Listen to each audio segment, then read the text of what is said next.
प्रिय कर्कट राशि आज आपण सही सबु जिनिस प्रति ध्यान देबे जहाकु हुए तो अन्य दिन में अणदेखा कर दियंती। निजकु भितर सुस्थ करबा एवं पुराना भावनात्मक बोझरू मुक्ति पाइबा पाई यह एक अति उत्तम समय।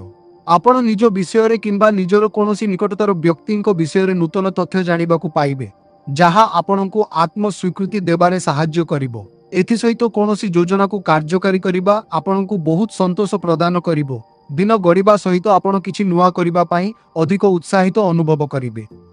वर्तमानर एही सुखद और शांत परिवेशर संपूर्ण लाभ उठांतु जहा द्वारा आपण दैनंदिन चिंतारू मुक्ति पाई आराम करि परिबे। केबे केबे परिस्थिति को भिन्न दृष्टिकोणरू देखिबा एवं निजको किछि समय विश्राम देबा भलो जहा द्वारा आपण नूतन शक्ति सह आगुकु बढ़ी पारिबे। आजिर एही मधुर समय को उपभोग करंतु। आज एपरी एक दिन जेउथिरे आपण निजर संपूर्ण सामर्थ्य सह आगुकु बढ़ी पारिबे। आपणको निजर उत्कृष्ट दक्षता प्रदर्शन करिवार सुजोग मिलिछि एवं आपण जीवन जटिल जालरू बाहरिबारे संपूर्ण सक्षम हेबे। निज उपरे विश्वास रखंतु। प्रथमे आसंतु स्वास्थ्य जीवन किपरि जीव जानिबा। प्रिय कर्कट राशि आज आपणको शारीरिक स्वास्थ्य सामान्य स्थिर बा परिवर्तनशील रही पारे। आपण हुए तो शरीर सामान्य क्लांति किंबा असुस्थता अनुभव करि पारंती, किंतु आपणकर मानसिक शक्ति एही समस्यार मुकाबिला करिबारे संपूर्ण साहाय्य करिवो। एहा हेउची मनर शक्ति बा माइंड ओवर मैटर एक श्रेष्ठ उदाहरण जोठारे आपण निजर दृढ़ इच्छा शक्ति बलरे समस्त शारीरिक प्रतिबंधक को अतिक्रम करिवे। स्वास्थ्यगत समस्या सत्वे आपण निजर समस्त निर्धारित कार्य सठिक समय रे संपादन करिबारे सफल हेबे। आज मानसिक शांति एवं धैर्य रखिबा अत्यंत जरूरी। जदि आपण निजकु भितरु सकारात्मक रखिबे तेबे शरीर मध्य सेही अनुसार साथ देबो। दिनर शेष भागरे निजकु सुस्थ रखिबा पाई पर्याप्त विश्राम नियंतु एवं हालुका खाद्य ग्रहण करंतु। आपणकर आत्मविश्वास ही आज आपणकु सबु कार्य रे जययुक्त कराइबो। सुस्थ रुहंतु एवं निज मानसिक शक्तिर सदुपयोग करंतु।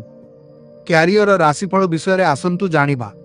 प्रिय कर्कट राशि आपणक वर्तमानर चाकरी आपणकु सेही संतोष प्रदान करि पारु नाही जहा आपण चाहुछंती एवं आज हेउछि सेही दिन जेतेबेले आपण एहाकु परिवर्तन करिबा पाई एक चूड़ांत निष्पत्ति नै पारंती।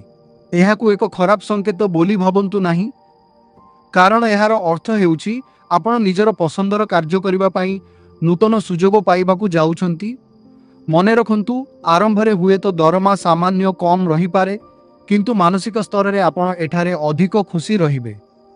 जदि आपण नूतन काम खोजुछंती तेबे परिस्थिति को निज नियंत्रण को नियंतु। आपणक भितरे किछि करिवार दृढ़ इच्छा शक्ति एवं महत्वाकांक्षा अछि बोली प्रमाण करंतु।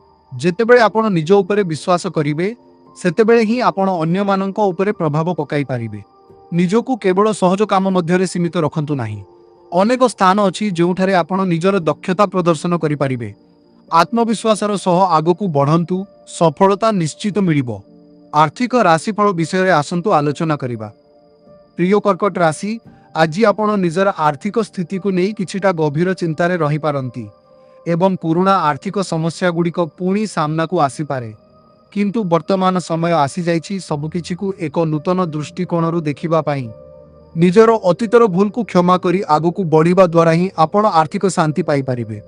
आज रही गभीर चिंताधारा आपणक पाई उन्नतिर मार्ग प्रशस्त करिवो।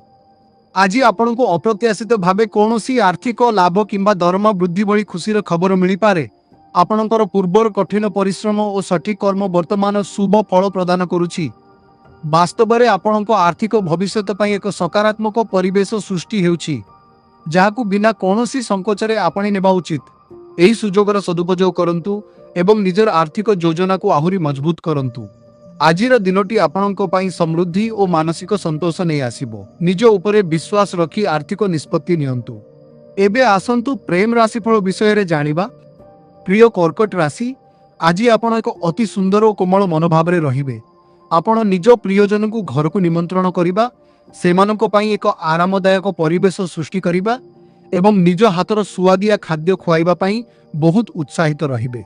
आपणक मधुर कथा केवल साधारण नुहे बरम एथिरे गभीर भावना और सत्यता भरी रही थाए जहा आपणक साथी को आपणकर आहुरी निकटतर कराइबो। आजिर प्रेम वातावरण अत्यंत उष्म एवं आध्यात्मिक अनुभूति रे पूर्ण रहिबो। ଏହି ଦିନଟି ଆପଣଙ୍କ ହୃଦୟକୁ ଏକ ବିଶେଷ ଉଷ୍ମତା ପ୍ରଦାନ କରିବ ଏବଂ କିଛି ନୂଆ ଓ ବିଦେଶୀ ସୁଗନ୍ଧର ପ୍ରତିଶ୍ରୁତି ଦେବ। ଏହି ରୋମାଣ୍ଟିକ୍ ପରିବେଶ ଆପଣଙ୍କୁ ଆଦର୍ଶ ପ୍ରେମ ଏବଂ ରହସ୍ୟମୟ ଅନ୍ତରଙ୍ଗତା ବିଷୟରେ ସ୍ୱପ୍ନ ଦେଖିବାକୁ ପ୍ରେରଣା ଦେବ। ଆଜି ନିଜର ପ୍ରିୟଜନଙ୍କ ସହ ଏହି ସୁନ୍ଦର ସମୟ ଭରପୁର ଆନନ୍ଦ ଉଠାନ୍ତୁ। ଆପଣଙ୍କର ଭାବନାତ୍ମକ ଗଭୀରତା ସମ୍ପର୍କକୁ ଏକ ନୂତନ ଉଚ୍ଚତାକୁ ନେଇଯିବ। ପ୍ରେମ ଓ ବିଶ୍ୱାସର ସହ ଆଜିର ସମୟକୁ ଅତିବାହିତ କରନ୍ତୁ। ଆପଣଙ୍କ ପାଇଁ ଆଜିର ଭାଗ୍ୟଶାଳୀ ରଙ୍ଗ ହେଉଛି ଧଳା ରଙ୍ଗ ଓ ଭାଗ୍ୟଶାଳୀ ଦିଗ ହେଉଛି ଉତ୍ତର ଦିଗ